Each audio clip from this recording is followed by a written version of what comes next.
All right. Yes. Uh, with me, as I said, Kumar is with us. Sorry, Kumar is with us today. Hi, Kumar. Thanks for joining today's meeting, and I hope you are excited to share your knowledge with our community. Thank you. Thanks for the introduction, Shankar. And I'm really excited to be here to discuss with all the people and share my experience and, if possible, help them in any way.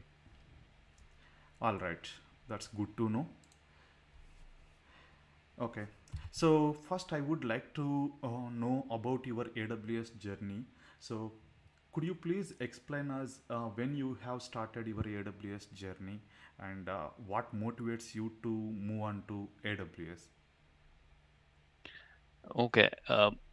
Just to give you some background, I've been doing IT work for almost 17 years now. I Mm-hmm. have done multiple different roles. Started as an admin, a little bit as a programmer, and then I was working in IBM systems, power systems, IBM Intel machines, doing WIOS and LPAR upgrades and all those sort of administrative tasks. And over a period of time, I realized that that is not going to be sustainable and going to have a future in the market. That is when I decided that what should I learn next? What should I be engaged with so that I can continue in the IT industry? And that is when a few of my friends, very close ones, particularly yourself and a few other people, were working on AWS. So I decided to pick up AWS about 5 years back. And since then, I never regretted even a single day that why I picked up AWS, and I'm happy with working with AWS technologies and the AWS platform. So that is how I got my introduction into AWS and continuing there. Okay, good to know that. Okay, then my next question is what is your process to onboard a new customer? Because most of people have this confusion. So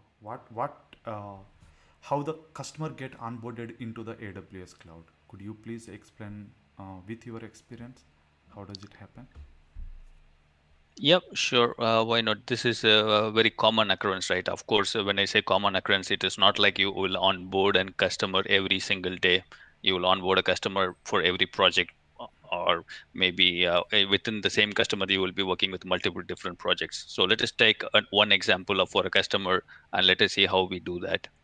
And Okay. quite often, it is the IT department or some business owner will come and ask me, "Hey, I am running this on premise." For example, recently, one of my customers wanted to migrate their on-prem DNS servers. Okay. So they were having the DNS servers on-prem, and they were running it on the same stack, meaning one physical virtual machine. I mean, yeah, not a virtual machine, one physical machine. So there were two virtual machines inside that physical machine. So what we call that is a single point of failure. Even though you have two machines, if the hardware fails for some reason, you lose your DNS server access now. Mm-hmm. If your DNS is not working, your entire infrastructure is not going to help, right? Even if you have other systems working, if your DNS is not working, nothing is going to work. So my customer came and asked me, how do we go ahead and make this better? So that is when we decided what kind of DNS that is there. So this is how the onboarding process starts. We start understanding the workload. I already gave you the physical location, like it was in the same machine, multiple servers, single point of failure. Then we go ahead and talk about what is inside the server configuration, whether it is public domains, private domains, how many servers, what is the size, who is going to access, all those sort of things. Once Mm-hmm. we understand that, then if, say for example, if all the people who are going to access the DNS servers is from India region, for example in India, then I will choose an AWS region like Mumbai, so that they have low latency. Okay. Or if they are going to come from Europe, then I will choose something like Frankfurt or Paris or London, depending upon which country is the closest one. So we choose a region now. Then once we choose the region, then we go ahead and see, okay, do you already run some instances there, or nothing is there on that region? Because we need a VPC to host the EC2 machines. So we just go ahead and build the VPC. Likewise, we go ahead and add the other pieces, remaining pieces like monitoring, logging, alerting, and the security and all those sort of things. So once we have decided all of these things, then comes the build part. It is not like we start building everything. Once we have finalized this paperwork, Mm-hmm. as I like to call it, then we go ahead and start building them. Depending upon the customer's choice, it might be an automation, or depending upon comfort level, it might be just going ahead and clicking on the console and getting the servers onboarded. Finally, once you have onboarded the servers, you have the migration phase or a cutover phase and then go live phase. So this is, in short, the life cycle of how a customer is onboarded for a project. Yep. Great to know that. Okay. Thanks for clear explanation. So, sorry. So my next question would be more relevant to the same thing. So while you are doing uh, customer, or while you are onboarding a customer, how do you design a solution, and what kind of tools do you use for that one? Okay. Let us take the DNS as an example for the rest of the discussions. When we need, I will give another example. But for this case, this customer was already, let us say, not using some tools because we need to migrate some VMs, and Mm-hmm. they were running some operating systems which are not cloud ready. Okay. So if they are already running something like CentOS or Windows, then you have tools like Cloud Endure or some other systems which can take an operating system image copy and then move that to AWS Okay. straight away. You can use some tools like that. Cloud Endure is just one tool which is AWS native, but there are other tools are also in the market which can do the same job. River Meadow is another tool, but many are there. You can go ahead and Google them. So Okay. that is one way of migrating the operating system itself.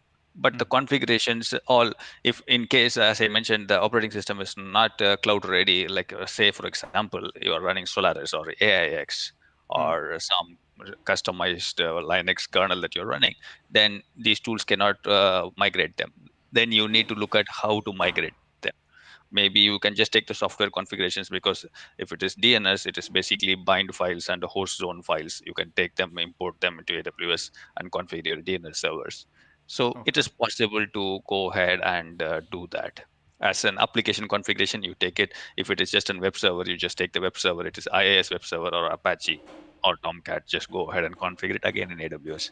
So basically, we look at the workload, what Mm-hmm. kind of operating system is there, what kind of application is there, and then we choose the tools. Oh. Sometimes some native tools like Cloud Endure, sometimes uh, tools like, if you're talking about database migration, there is a tool called database migration service in AWS, which Yes. allows you to copy, or instead of saying copy, which allows you to migrate data from your on-premise databases to cloud databases in a seamless way. You Mm-hmm. can move from Oracle to Postgres, or MySQL to MySQL, or MySQL to Aurora, different types of engines. So it can do one-time copy, or Mm-hmm. you can do continuous replication also. Like, for example, you can run your on-premise systems, constantly copy it without downtime, and on the final day you just cut over, because the amount of copying that you need to do on the delta will be very, very small.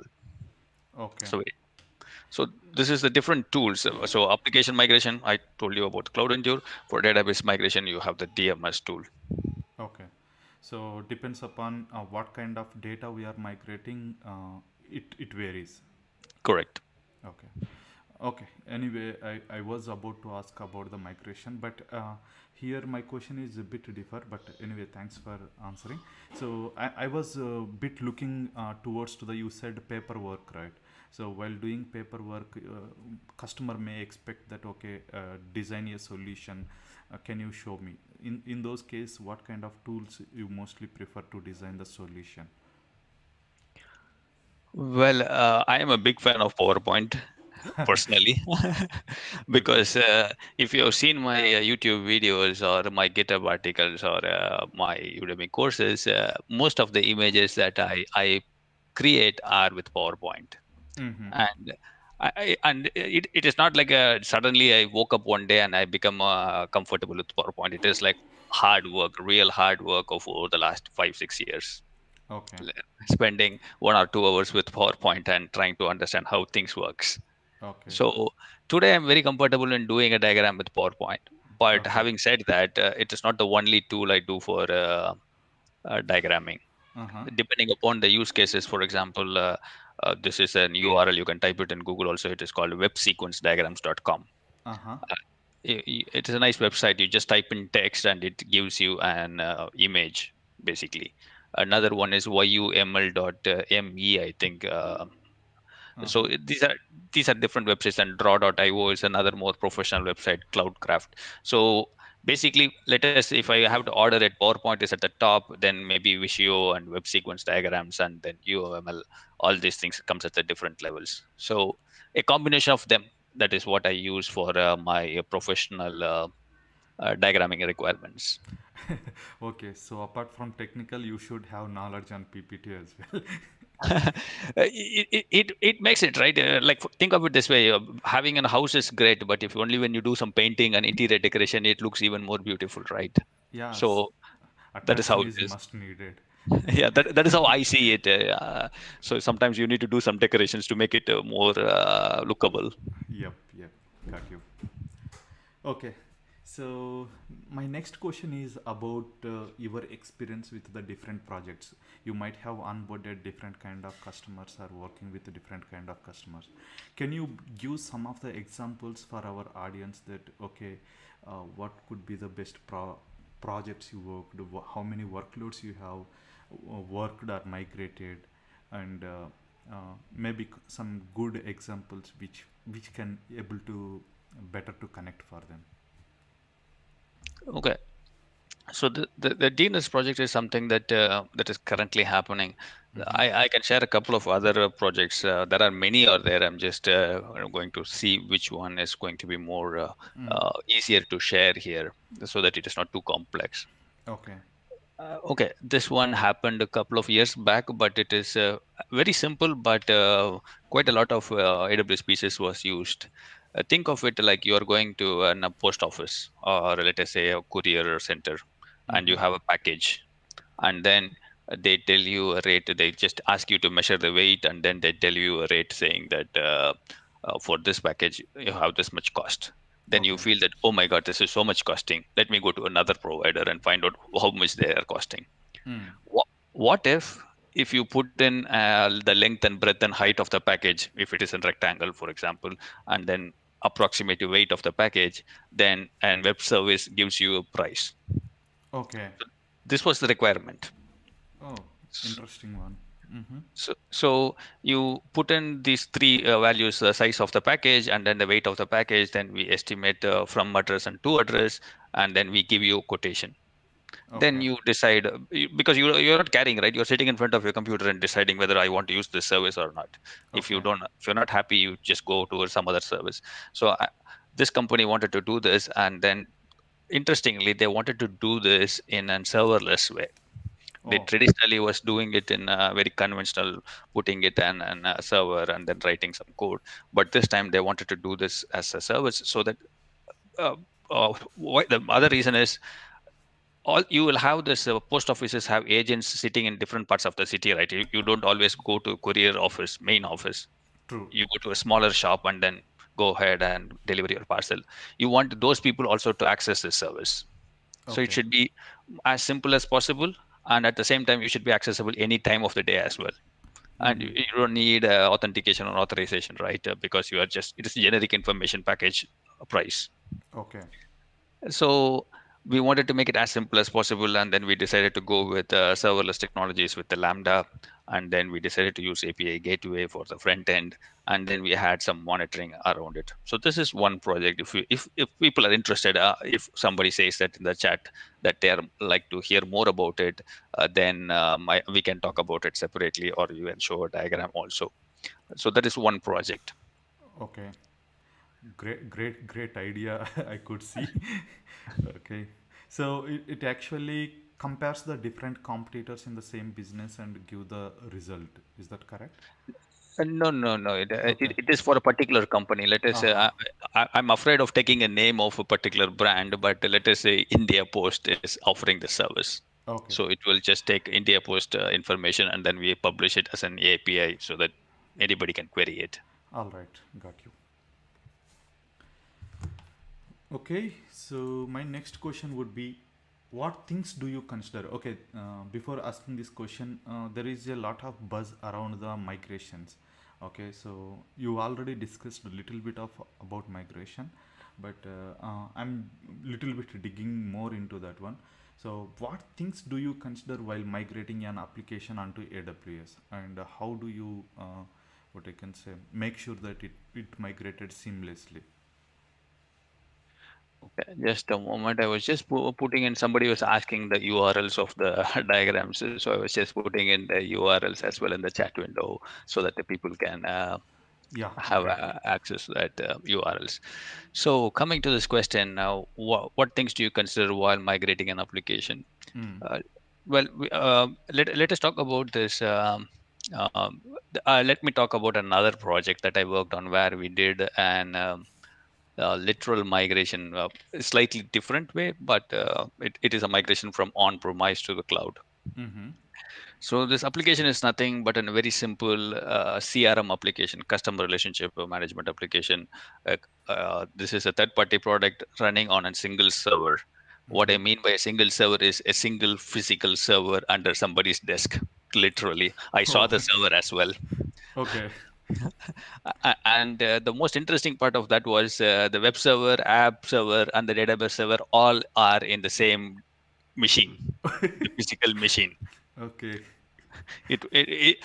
We always joke about it, right? It is under somebody's desk. This was literally under somebody's desk, and then and it was because it has been running there for a very long time. No, just to hear so, under somebody's table, entire business is running. Happening. Yes, true. This was really happening. So the person who created the server and then who customized it and configured it is no longer even in the organization. So Okay. was becoming difficult to manage. Like you cannot have power and cooling or 24/7 availability for power for a side server, right? If True. it is a data center, you can arrange that, or Mm-mm. you can not add two servers under your desk for high availability. So the customer came and asked me, "Is like, what can we do about this?" Mm-hmm. So the first thing is like, this is not going to work, right? We need to migrate it, or either to a data center or to the cloud. So that is the first thing, because there is no high availability here, True. because it's a single point of failure. And Mm-hmm. at the same time, high availability does mean that I just have one more server of the same copy, Okay. because if you remember, I mentioned the web app and database was in the same server right now. Yes. If I'm just creating a duplicate of this, again, I will have two copies of the problems. True. True. So I need to split the application also now. So Mm. what I decided was, I decided to go with the AWS cloud, and the database itself, I wanted to have it highly available, Mm-hmm. because the web and app server was as a packaged application. Yeah, that is how it was written. It was not possible to split them. So I split the web app into a server, and then database into another server. But database, when I say server, it is basically the RDS service that we used, Mm-hmm. because RDS is a service. I really like the service because it offers multi-AC capabilities. For people who don't know what is multi-AC, it's just you deploy the server across multiple availability zones, which means that you have high availability built into the architecture natively. You don't have to do anything. You just go ahead and choose multi-AC enable. Of course, Yes. you pay a little bit more, but the pain of not using losing the server is more. True. So those are the things, right? First, we spoke about high availability for the server. Mm-hmm. Then we split the application so that fault tolerance is more now. And then for security, what we also did was we made sure that the authentication is now happening through the Active Directory, not by credentials that is configured on the application itself. So we migrated the authentication piece from the application and integrated it with the Active Directory that the company was already using. Oh. So that is another thing. And then since it was under the server, you can just look down and see whether the server is up or down for monitoring. Yes. So now when we go to the cloud and we don't see the server anymore, so you need to configure some monitoring whether the green lights are on or something is wrong. So we set up some CPU alarms, we set up some memory threshold alarms, and it was a web application. So we also monitored some services that were running in the operating system. So we configured some alarms for whether those services are online or offline. So those were a couple of other things. And one last thing is I touched upon this part earlier also. Uh, Mm-hmm. the database migration part, right? We have data, right? We need to move the Yes. data also. Just not the data is not going to go automatically. So Mm. this time the data was very, very small. It was a few hundred gigabytes. Mm-hmm. So instead of using DMS, since the database size was very, very small, I mean, few hundred gigabytes is very small in this case. Okay. So what we did was we just took a dump of that server on premise and moved that dump to into S3, and from S3 RDS can import that uh, data into its database engine. If it is a Microsoft SQL, this is which was the case in this case. We just import it from S3, and then your RDS database has all the data now.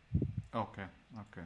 Yep. An application itself was reconfigured manually because as I mentioned, the person who configured it first time was not there, and there was no Mm. automation. So we just did it all manually. Okay. Yep. Interesting project to know. Okay. Yep. My next question is again about the migration. So, what tools do you prefer while doing migration? Can you list out some of the tools which our audience can able to focus Uh, during can when? you give me an example, like when you say tools, what kind of tools are you expecting for the migration itself, Yep. or Migration itself. You, uh, you, uh, you already spoke about a couple of tools, but I would like to more emphasize on that. Okay, tool sets like DMS, database migration service you said, and also yeah. S3 you to migrate like that. Apart from AWS, sorry, along with AWS migration services, what you quite commonly used, the third party tools might be there to migrate application or database, right? So what kind of tools you use? Okay.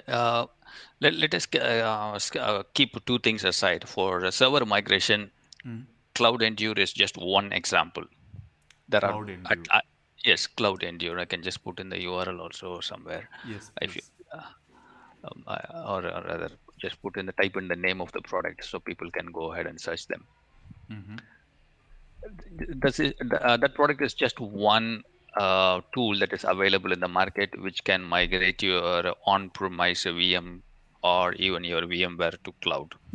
And even in Valaxy also, I did one video some time back how Mm-hmm. to migrate your on-prem server to the cloud. In that example, I just took an VMDK, which is nothing but an virtual image of your operating system disk, and imported it into an Amazon AMI or Okay. converted it into an Amazon AMI. That video is still in the channel. People can go ahead and search for migrations and find it. And anybody can do it if you have VirtualBox installed on your laptop. That is how I also did it. You don't Okay. need anything specialized or crazy. Just VirtualBox, which is also open source tool, free of cost. Go ahead and configure CentOS operating system, create an VMDK, and import it into AWS as an AMI, and you will have an EC2 instance. So Okay. and if you are using VMware, for example, VMware has a lot of native capabilities available. Mm-hmm. And today, VMware on cloud is natively supported, so you can migrate your VMs from your VMware machine to AWS, and vice versa. Also, you can go back from AWS to VMware as well. That is also possible. So that is another native tooling that is available. Mm. So this is on the server side of things, right? And for database, when we are talking about DMS and SCT, SCT is nothing but a schema conversion tool.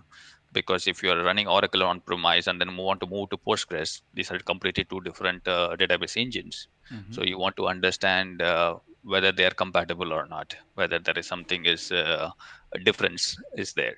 Okay. So the schema conversion tool, AWS SCT, helps you to identify those differences and tells you, okay, 80% of your data can be migrated as is, and 20% will need some work. For example, stored procedures may not work in AWS natively. You might have to do some changes.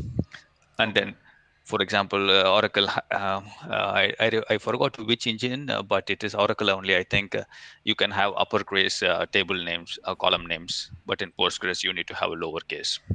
Okay. So there are some peculiarities like this, let us say. So the schema conversion tool can identify all these peculiarities and give you a recommendation saying you need to change something here, you need to change something there. And then once you have this report ready, then you can prepare your migration. So this DMS and SCT works together very well. This is Okay. a native tooling in AWS. But again, there are some tools available in the database engine itself. For example, if you're running a Microsoft SQL Server, you can have Microsoft SQL native backup exported and then imported into RDS Microsoft SQL. Okay. So so Oracle also has some data guard, Golden Gate kind of technologies, which can help you in exporting the data and importing it. You Okay. will not.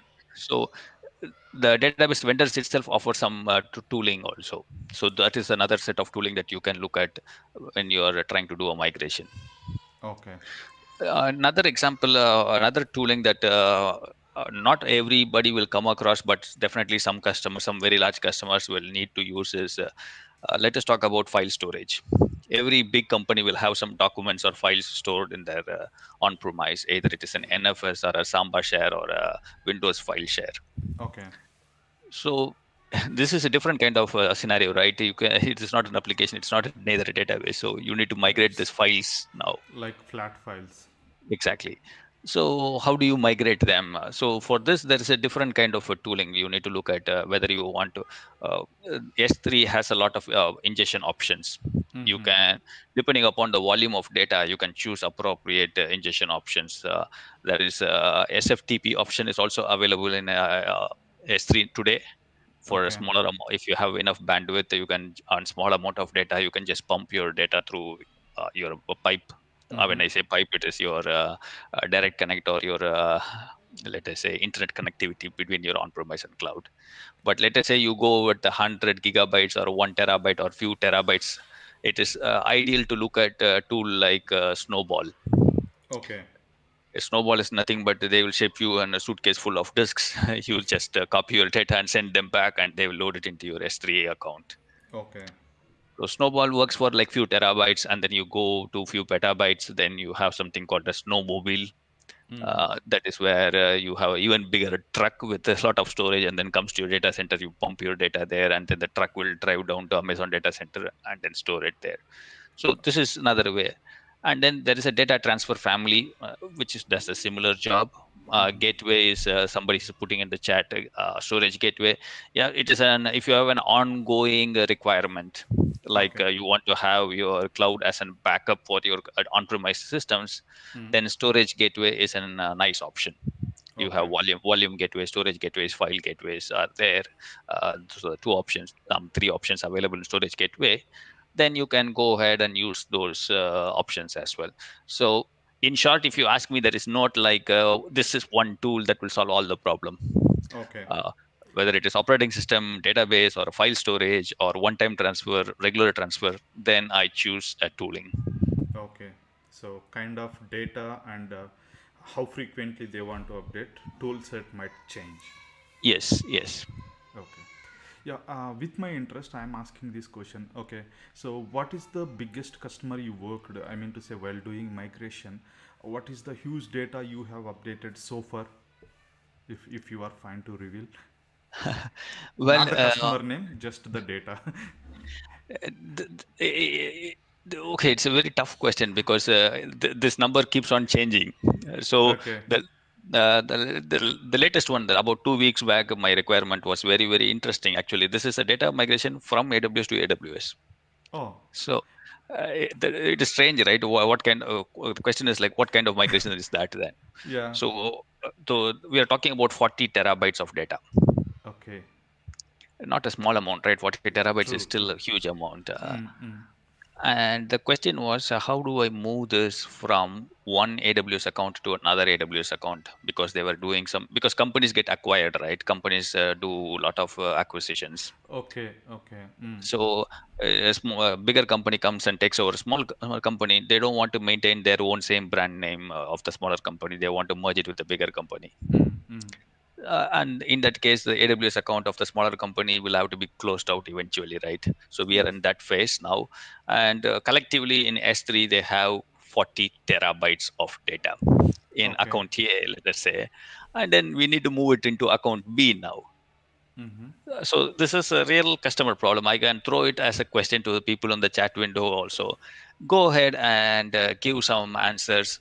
I will come back and answer this question at the end on how we did this or how we are trying to solve this. And if there is somebody is giving out the correct suggestions, then you are ready for working as an AWS architect.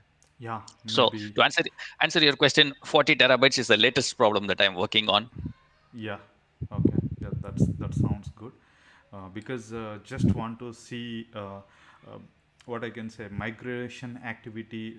Even I tried what I can say for one of my customer. It was hardly 50 GB. It took longer time for me to migrate onto AWS. So that's the reason I Yeah. was curious to know about it. Okay. Yeah, yeah, there is. I will just add addendum to this question. If you Google it, you will also get this page somewhere. It is mentioned on how to estimate the time taken for your data transfer. So if you have a 2 Mbps line or 50 Mbps line also, Mm. and then you try to do 40 terabytes, you are talking about weeks and weeks of just 24/7 data transfer. Okay. You have this headache of what file has been not copied, what file has copied, what has failed, what should I retry, validation checks. This is a nightmare if you are trying to do it through a high speed line. It Okay. is better to do it through something like a snowball. So Mm. you need to make that calculation, see how much of your, because if you have a dedicated internet bandwidth also, it is not always available for you to transfer. It is there for doing some business. Yes. So you cannot use the full bandwidth Full for doing bandwidth. data transfer. True. Yeah. Same problem even I have faced. Okay. Yeah.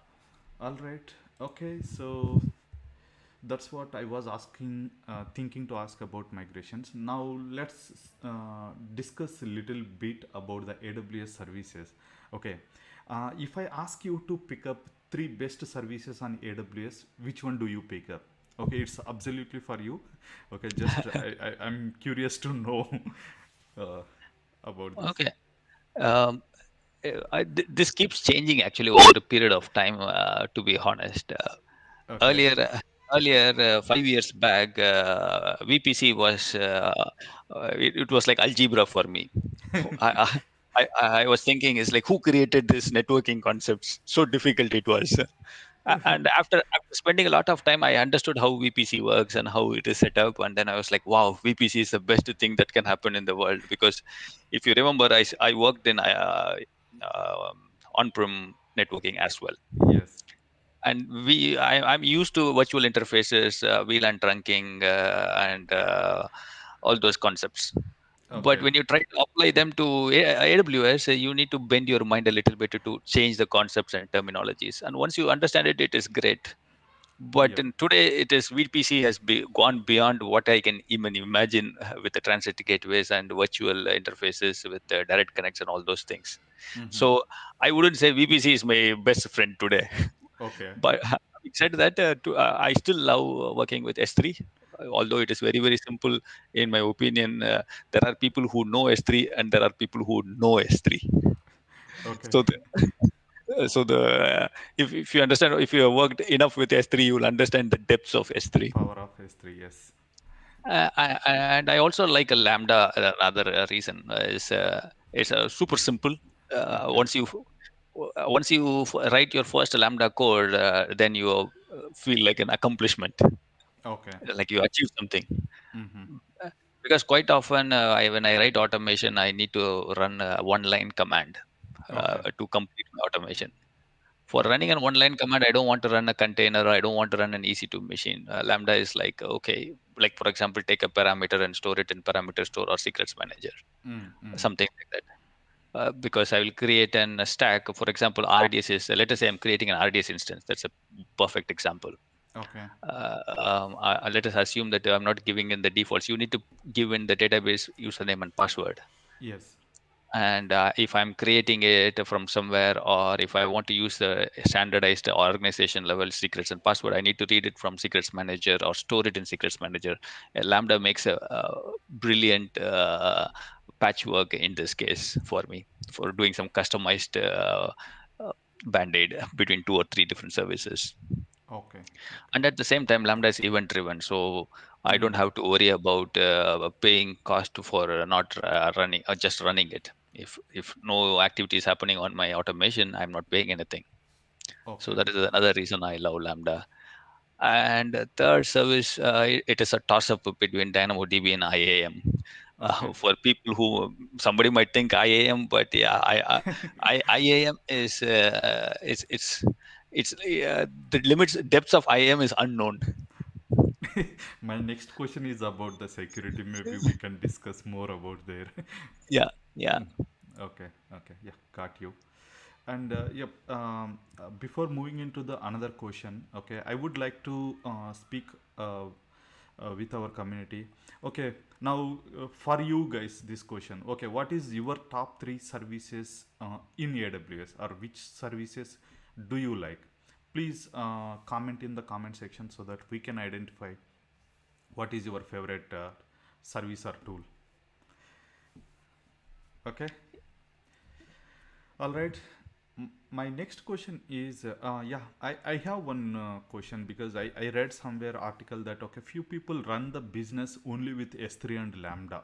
Okay, have you seen such kind of businesses, or is it possible?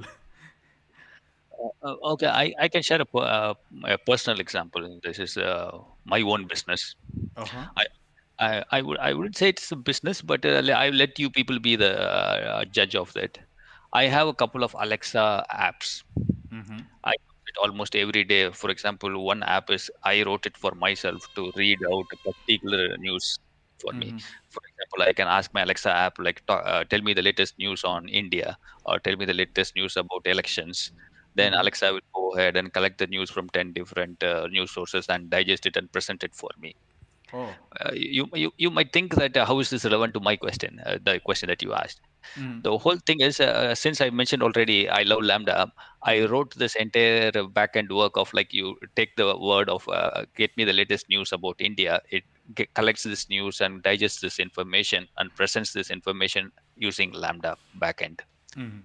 Basically, it's serverless. Okay. And I don't even use S3. I should probably store the queries that I'm getting so that I can do some analytics, but I'm not interested in that. It's just I wrote it for myself. Okay. But what if somebody can do it in Lambda and then have some monetization built on top of it? For example, I have a private news source, and I digest that news source, and everybody pays a subscription for me for using the Alexa app. So Okay. basically, that person is running their business with a serverless technologies, right? In that case. Yes, maybe you are true. So That. so that is a personal example. So if I want to buy, right now my Alexa app, multiple apps are running in Lambda only, and I Okay. don't pay anything because it is a new account, and then I don't get a million invocations, so I don't pay anything for running this apps as on today. Okay. Okay.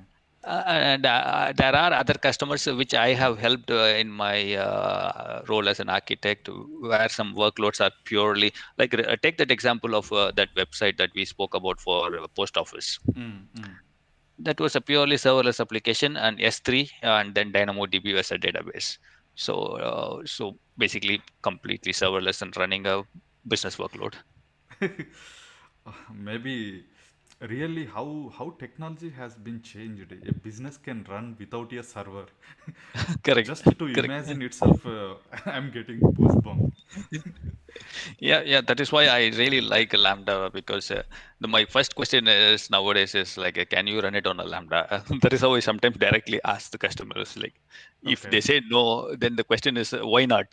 It is Mm. not like, let us look at the other option. Why not? You cannot run in Lambda. What is your Okay. problem? Maybe you can build their solution on Lambda. Yeah. There are more and more features are built with Lambda, right? Today you can run Lambda for 15 minutes. When it started a few years back, I think 3 minutes was the maximum, and then it went into 5 minutes, and then now it is 15 minutes. Okay. So a single Lambda function can run 15 minutes means if you think about a web server, if you run any WordPress, for Mm-hmm. example, everybody launches a WordPress server, right, when they're learning AWS. True. After launching the WordPress server, have you seen how many hits that your server gets? Yeah, You will click on it, your URL for 10 times, that's it. but after that, nobody is visiting it. True. So why do you need to run a web server 24/7 for that? What if you can deliver the same page through an S3 static web hosting? Okay. So it is just a mental model how you choose to run your business. You don't need web servers for most of the use cases. Okay. Okay. Yeah, great to know that. Okay. Yes, our community people pinged a lot of services. Okay, most of the community even like the Lambda, ELB, VPC, IAM. Good to know that. Yeah, I'm surprised that there is one person who likes a Route 53. I Yes. really like to talk to that person. It's like Route 53 as a wow. Yeah, but for people who might not know, Route 53 is the only service which offers 100% SLA. Okay. Ba- Okay. Basically, it cannot go down. So it's amazing, right? Of course, yes. Okay. So Really, AWS services, few services, even I don't know the back end, how does it work, but still I can use it. My, what I can say, requirement is fulfilled. Like as you it, said, VPC. that is the beauty of it, right? When you go to a restaurant, you don't want to know how the food is cooked. You just Yes, want to enjoy the food. yes, yes. Okay, so I just want to run quickly because we have a lot of questions to ask, Okay. but we have limited time. Let's see how much I can cover within this timeline. Okay, next. Okay, is it the question? Yep.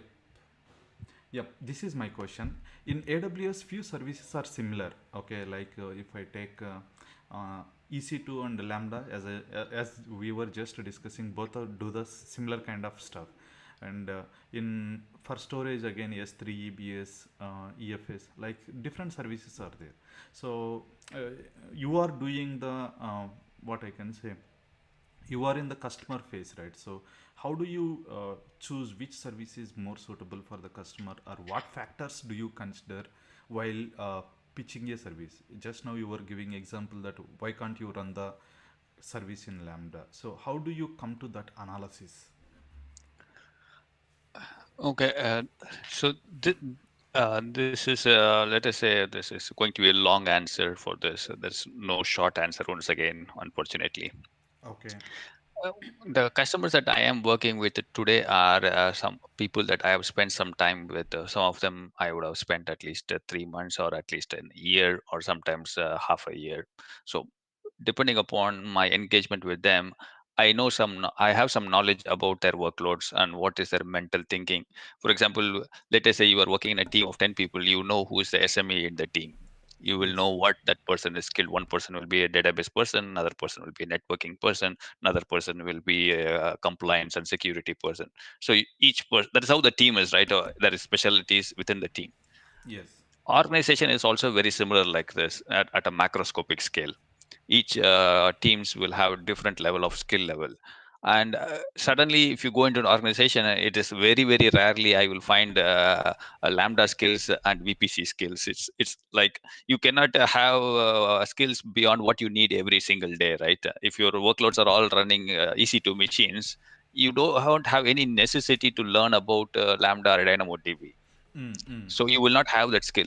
So why this is important is I understand the skill level of the teams, because if I'm going to recommend something, somebody has to manage it tomorrow, mm-hmm. somebody has to support it tomorrow. So of course you need to start with the configurations and implementation, then you have the ongoing operations as well.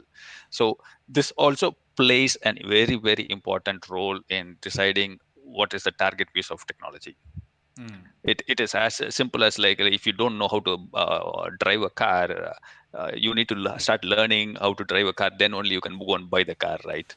Yes. It's a very crude analogy. That is how also it works. So if I'm going to look at a workload and a customer requirement, then I ask them how much advanced do you want to go? Do you want to go completely cloud native? Do you have the skills for that? Then the customer will give their opinion. No, no, no, we cannot go completely cloud native. We don't have expertise inside. Or sometimes customers will say, okay, I have extra budget this year because this is first quarter. I can train people and we can do the craziest architecture that we could not do until last year. Because Okay. beginning of the year, customers are also just like excited. Let us try some experiments. That is how you need to do, right? Every year you want to push the boundary a little bit. So in short, it is a knowledge about what the customer is already having in their data center, and what they can learn in a short while, and what is suitable for that workload also. That is also important. Suddenly, let us say you have an .NET stack with Microsoft SQL authentication and AD authentication, and if I go ahead and say use Okta or OAuth, Okay. uh, you can, or a different kind of a database schema, like use a time stream database or a DynamoDB database. It's like completely opposite side of the spectrum. You can do it, but is it really necessary? Mm, mm. It is not necessary in this case, right? It's all working fine. And just doing this will be so much of change and so much of friction will be there, and the teams might get disappointed. For example, there was this customer that I was working with, and they wanted to move their EC2 SQL servers to RDS SQL Server. Okay. Remember, we are talking about a SQL, same Mm, SQL engine, but we are mm. moving from EC2 to RDS. Okay. The database engineer understood how RDS works Mm, mm. and realized that his job is going to reduce a little bit. He will have more free time, Okay. and he did not take it positively. Okay. he Okay. he did not use that opportunity to learn something else, because he is not going to spend time managing servers. He has time to learn something else, but this person was not happy about it, and he decided to move away from the project, and Okay. he tried to block the project. So you Uh-huh. need to understand these dynamics as well within the team. Sometimes you will have people whose roles are dependent on some activities. Okay. So when you're proposing an architecture, you need to take these factors also into consideration. It's like, are there some challenges? Do we need to ensure that gentleman is going to have a future in the team? Mm-hmm. Mm-hmm. So these kind of political challenges will also be there within the teams. Okay. So it is not always like going to the shopping mall and taking everything which is on the shelf, which is fancy, and then putting it into your cart and going and billing to the counter. You need to see what can sell, what cannot sell, what will work, what will not work. Talk to people, talk to their management, and then finalize it. So it will be like 2 or 3 iterations by the time you will know this works with the customer and this does not work with the customer. Okay. Great. And valuable information behind the technology. Yeah, yeah. Okay. So, yep. Next, I'm taking one of the question from the community. Uh, Mhm. what is the best book do you suggest for the AWS architect practices? Okay. Karthik is asking that question. Maybe Well, any best I source I can say rather than a book. Yeah, that might be a much easier question to answer, because off late I find very, very lazy, I should say. I do not find much time to read complete books, Mhm. but I spend a significant amount of time reading AWS blogs. Okay, AWS blogs is the perfect place then. Yeah, there is every day at least a new blog is coming up, or at least every week you will find a new blog on architecture, well architected, or depending upon the technology or the service, or a combination of all these services. Okay, okay, great. So there is a best place I would recommend anybody, whether you are an level 100 person or a level 400. Like 400 is a, let us say, higher Mm-hmm. spectrum of expertise. Okay, okay. So I would recommend everybody to go and have a look there. Yep, thank you. Okay, so next question is about, yep, there is a confusion between that. Okay, what kind of activities does a AWS architect does do or a AWS engineer does do? Okay, with that context I am covering this question. So do you yourself provision the infrastructure or do you have a team? Once again, this is depending upon how the customer feels to do this. Okay. For example, 5 years back, I will go back to my own experience. Mm-hmm. when I started AWS or learning AWS, Mm-hmm. I did everything through the console. Okay. Yeah, even now there are some services you can do only through certain actions, at least you can do through the console, but you have an options also, right, through API or other tooling. Okay. So when I started learning, I started with the console, and that is how I also see with customers also. Mm. When a new customer comes, start using AWS, predominantly the starting phase is through console, unless Okay. they are a startup with a long history of programming knowledge and a deep expertise already. Then you will not do that, you will try to use the APIs. But Okay. the natural progression is you start with the console, and then after deploying one or two workloads, you will understand that the console is not scaling, meaning you cannot repeat the same exercise. Like you want to do a new deployment or a new release, you're clicking 10 times on 10 different buttons. You Okay. want to avoid this, then you try to look at automations. Mm. Mm. So once you go to a certain level, automation seems to be the most natural evolution of console clicking. Okay. And when I talk about automation, there are many tooling available in the market. For example, Terraform or Ansible or CDK. These are all plenty of tools depending upon the company's past expertise. Like the company is already doing a lot of on-prem work. Mm. Mm. It is possible that they will go down the Ansible or a Chef or a Puppet route, Okay. because they would have used this tooling already for running their on-prem servers. Okay. So if you are using Ansible, you can very well use Ansible for running your Kubernetes clusters or even your AWS servers. Mm. And Mm. likewise, Terraform, if you are using that platform today, you can deploy to Cloud A, Cloud B, and any other clouds as well. Okay. So you choose a platform and do that. And I know some customers who are strong developers who Mm. use a tooling called CDK, a Cloud Development Kit from Amazon, which is a programmatic way of deploying resources. Okay. So that is also a possibility. So automation is coming in everybody's life, but that is not the starting point. But you will reach there eventually. Okay. Okay. So first, once you have started, whenever you fed up that okay, doing a routine job, you move to the automation. Yeah, that's what I probably did not finish it. When I started 5 years back, it was all console. True. Yesterday, I finished a blog of my own, and almost entirety of it, like let us say at least 80 to 90% of it through is done through CDK. Mm. Mm. Today, I don't deploy anything in the console unless it is impossible to do it otherwise, Okay. because what it allows me to do is I can reuse my assets. For example, I want to launch a new web server for a new project.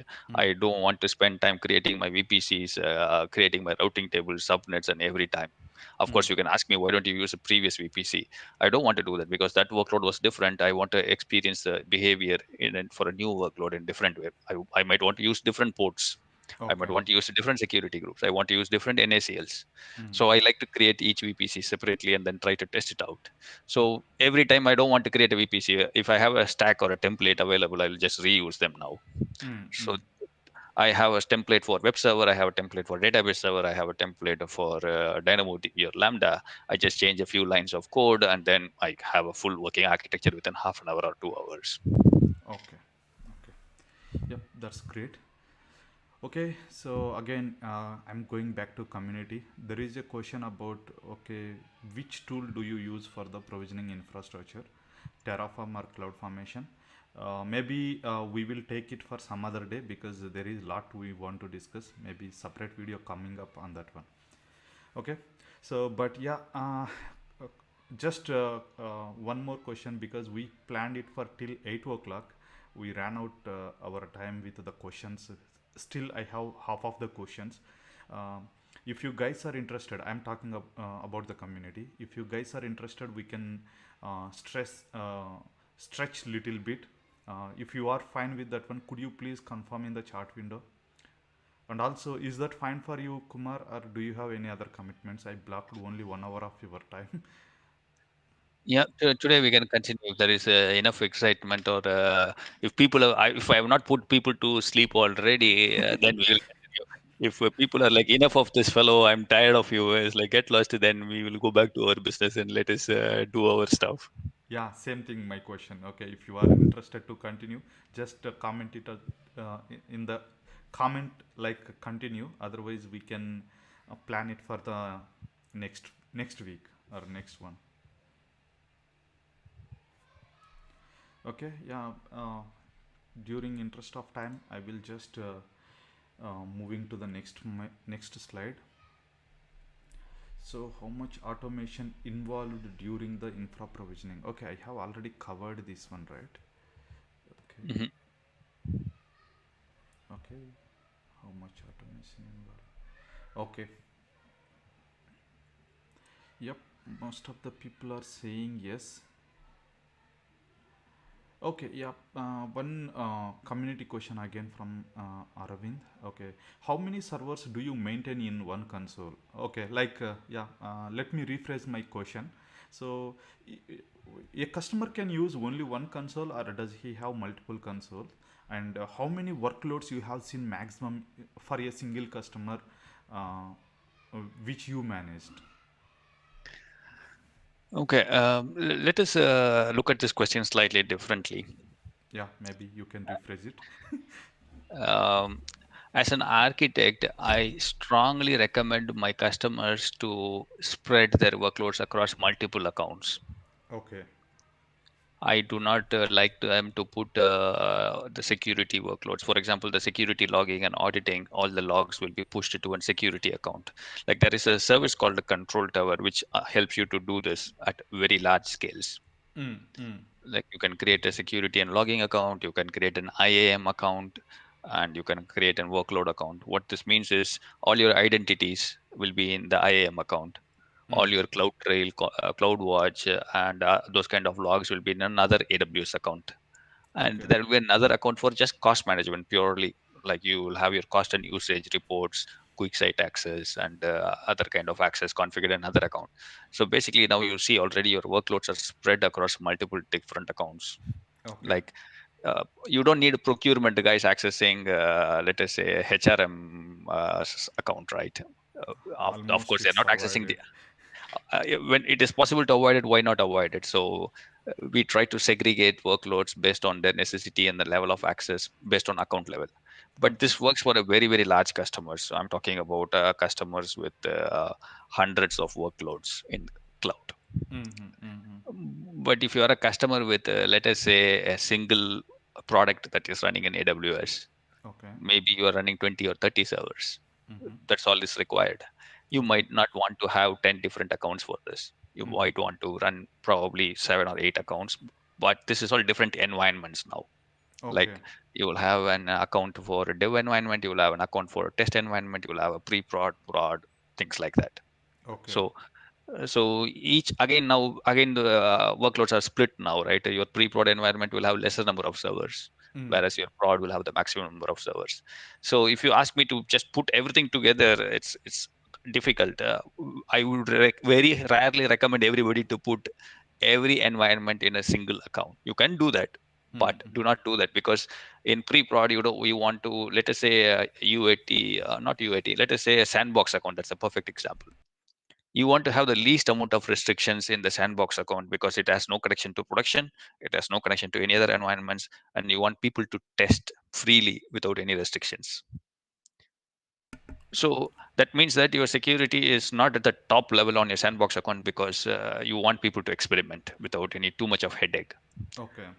And you don't want that sandbox account also to have something valuable. So that is why I want you to, in case there is a security incident on your sandbox account, it is not going to impact anything else, because Yes. sandbox is like sandbox. Everybody is throwing some junk data, junk testing, or POCs. Mm-hmm. So it is called as isolation, right? For security incident isolation, or blast radius, as Amazon likes to call it. If Okay. anything happens to your lower level environment, your higher level environments are protected, because at the maximum you can get compromised is only an account. Okay. That's the boundary. So you are not going to have any other access. So you isolate as much as possible, and that means that you are going to have a smaller number of workloads in each account. Mm-hmm. And if still somebody is interested in saying what is the maximum workloads you have seen, it is at least 200 servers I've seen in an account. Okay. Okay. Then Yeah, even I worked almost similar kind of servers in Yeah, single account. Yeah. yeah. And at the same time, you need to realize, right? If you have 200 servers, there is no point in having. You need to search for the server names and server tags to find out which server is what. You will not be able to quickly identify in the console. The Yes, yes. console becomes useless at that point. Mm-hmm. So we use organizations to manage all these accounts, or how does it? Yeah, yeah, that is what the service like Control Tower does. Okay. It can help you to onboard existing organizations today. Earlier, this feature was not there. If you have an organization structure already created, then you can import that organization structure into Control Tower and set up security policies at the topmost level, and then drive it to all the other accounts. Say, for example, you can set up a policy saying nobody should create a public S3 bucket in all this production accounts. So that policy will be enforced even if somebody is trying to create a policy that will be denied at this level. Okay. Okay. Or somebody cannot launch a very big EC2 instance. Mm-hmm. All right, great to know. And some most of the interesting questions coming in the chat, but I don't want to deviate with my schedule now. So my next question is, okay, you are already seeing on the screen. That is, can you tell us about your most challenging task uh, so far? Oh, okay. This happened the last week or 2 weeks back. Fresh news. Okay, I'm not even successful with this, so I'm still working on this task. okay, okay. My customer is a very traditional customer, Mm-hmm. and we all know where the world is now in terms of cloud and adoption and everything, right? There are multiple clouds in the world, and there are multiple workloads running in the cloud. Okay. But my customer came and said, "Hey, I have a very secure workload. My Mm-hmm. government tells me that I cannot move it out of my data center, Okay. and my regulations are very strict. Data has to be inside my country only. Okay. But I want to reduce my data center cost. I want to make sure my problems in my data center goes away. That's all." Statement is simple, but too Yes. complex to resolve. It seems. Yes. So, because if you go to Amazon's web page, AWS web page, I mean, and if you go to the FSI or a financial sector, you will see multiple banks are also running their workloads in AWS. Mm-hmm. And even some government workloads. You might have seen some news last year, or Microsoft and AWS were fighting for an Department of Defense contract last year Okay. uh, for a $10 billion contract. Mm-hmm, mm-hmm. It's not a small amount, right? A $10 billion, whichever cloud gets it, it's a huge deal. And we Moreover, are talking, defense it is. yeah, and that is the next part. Mm. Not only the size of the deal is bigger, the workload that we are talking about is defense. Even if it is, say, how to get access to, not access, like where is the location of this building? So anything, any workload that I can't even imagine a simple workload for a Department of Defense. Yes. Maybe the Minister of Defense name, even putting that as a web page, that is also a workload, right? We are talking about sensitive workloads running on cloud. And whereas this gentleman comes and asks me, hey, Mm. my workload is different, my workload is unique, my government says I cannot run it on cloud. Okay. And my workload data has to be residing in my own country only. Mm-hmm. And we also speak about this in India also, right? When Twitter enforced some rules, we also said Facebook, you have to have your servers in India only. So every country has this kind of restrictions or regulations. Okay. So you need to work with them. That is why regions are created. Wherever these kind of restrictions are there, then you go to the nearest region, or in the same region you host it. Okay. So, so I'm still working with this gentleman. I'm still not successful. So probably if we are talking again in the future, maybe if I have an update again, I will let you know. Yes, yes, please. We are interested to know your solution. Okay, again, for the community, I have couple of questions on security as well as on costing part of AWS. Maybe we may not cover that, and also some. Uh, what I can say, quick tips about AWS Architect career. That's what I have planned. Let me see uh, one or two questions and we can wrap up for today. Again, we are going to conduct one more live session um, in next week, okay, with the remaining questions, because I left out with half of the questions and I could find so many interesting questions in the community, what I can say, comments. So I will pick Okay. up those and I will add those into the our next session. Mostly next week, Friday we can plan it. But Yeah. yeah. I will interrupt here for a moment. This is I'm going to, because I have done you I've been in your shoes and tried to run some live stream, so I'm going to try and help you a little bit. Yes, This please. this is a statement for all the people who are watching it today or watching the recording in the future. Somewhere in the beginning of the stream, we mentioned use hash suggestions. If you want us to pick up your questions or pick up your statements, if you use hash suggestions, it is very easy for us to search your comments and then pick them up and then answer them in the future. Because as you can see, there is a lot of messages in the chat and it is not very easy for us to quickly identify them. But if you use the hashtag suggestions or hashtag question, then we can identify them and pick them. And if it is interesting or if it is valuable for everybody, we can answer them. So Yep. that's all I wanted to say. So Yeah. back to you now. Thank you. And yes, I thought to deliver that statement initially. I missed it seems. Yep. Please post your questions with hash question, so that I will pick up those questions and will add. And if you have any suggestions, please post. Sorry. Please comment out with the hash suggestion.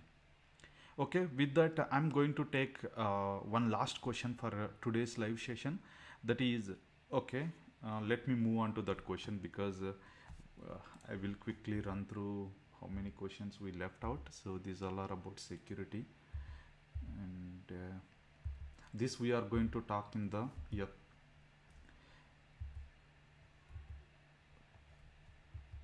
These all are we are going to talk in the next session. Yeah, this is the question even uh, in our community people are asking.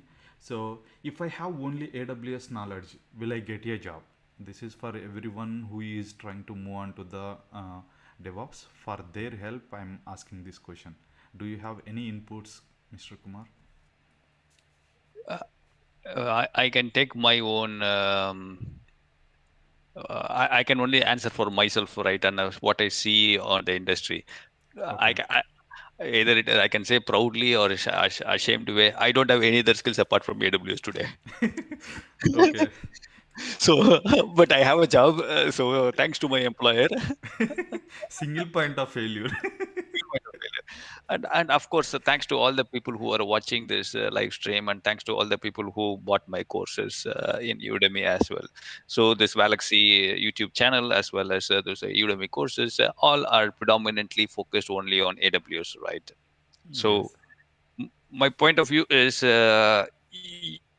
just purely AWS, how far you can go, what is the depth you can go, how broad you can go, because AWS has, let us say, at least 200 services or at least 180 plus services. Mm-hmm. I'm, I'm not expecting, I don't know 180 plus, and I don't plan to even know 180 plus services. But are you better than the next person? Okay. So that is all the question is, are you able to satisfy your customer's requirement? Are you able to learn what is necessary to deliver that requirement if you Mm. don't know? For example, about 5 months back, I had very little expertise with Redshift, and Okay. three months back, I didn't know anything about Apache Airflow. Mm-hmm. Mm-hmm. But a customer wanted to know how to deploy Apache Airflow because during reInvent, Amazon launched something called as managed Apache Airflow in AWS, Okay. and my customer wanted to know about it.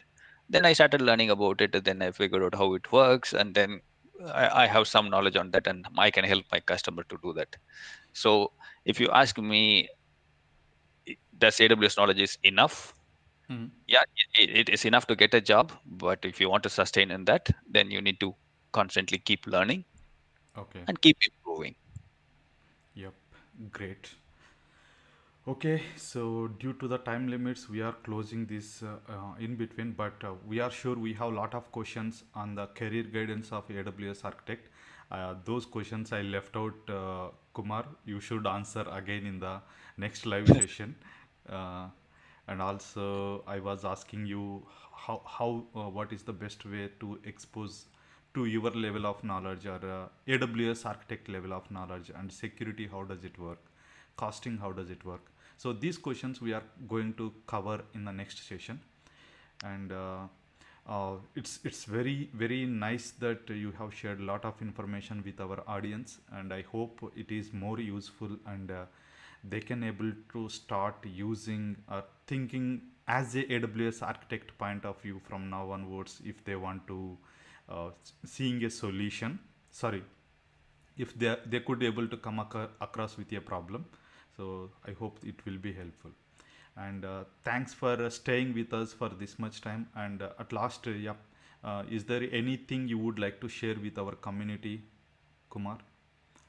Yeah. First of all, I would like to thank the people who decided to spend at least 15, 20 minutes with me, or the last 1.5 hours with me, listening to whatever nonsense I'm saying here. Uh, No, no. so I really appreciate the people to decide to spend their Friday evening on this live session. And of course, there are two things that I would like to share. Mm-hmm. One is, let us say, shameless self promotion or some help here. Uh, I always have some activities to do in Okay. AWS. If you are a person who is interested in learning new things, and if you are a person who wants to try out new things in AWS and you don't know what to do, what is a real life scenario, and people quite often talk about this fancy term, real time scenarios. Okay. In my opinion, everything is real time, nothing is like a non-real time. So if you are thinking that I need a real time scenario only, that is the only demo that I will try, only POC I will try, reach out to Valaxy either through email or through the comments in this channel. uh, and especially if you are a Python programmer and wanted to do in AWS, even more welcome. You are one step above the rest, and I can give you some hands-on activities to try out. So that is the first thing. Great. Yeah. And the second thing is, I'll just bring the GitHub URL also in the chat so that the people can pick it up. I keep updating a new repository every week or every 2 weeks at least. And then Mm-hmm. in one of that particular repositories, let me just pick up that URL immediately. I'm not able to remember it. Okay, here it is. So this repository particularly has a lot of real-time use cases. Think of it like puzzles or challenges that you want to solve, and all of them, each and every one of that topic that is mentioned on this repository link that I mentioned right now is from a customer. Okay. So if you are able to solve this, then then realize that you are solving a real customer problem. Some of them have answers also, but those are all answers given at that point in time. If you Mm-hmm. can give a better answer, because things change, technologies evolve, right? So uh, this answer would have been invalidated. Now go ahead and try them and send me a pull request. Yep. Great. And yes, as you said, if somebody is interested to know more about how the real-time stuff work, they can write to us, valaxytech@gmail.com. I have already shared email. And also you can check out the GitHub repository of Mr. Kumar. Even there are a lot of stuff you can learn. Okay. Yep. That's all. And thank you so much, Kumar. And thank you so much, guys, staying with us till end. And we are going to continue with the next live session on next week, and whatever questions we left out. And me, AR Shankar, and Kumar signing off. Thank you, everyone. Have a great weekend. See you in the next one.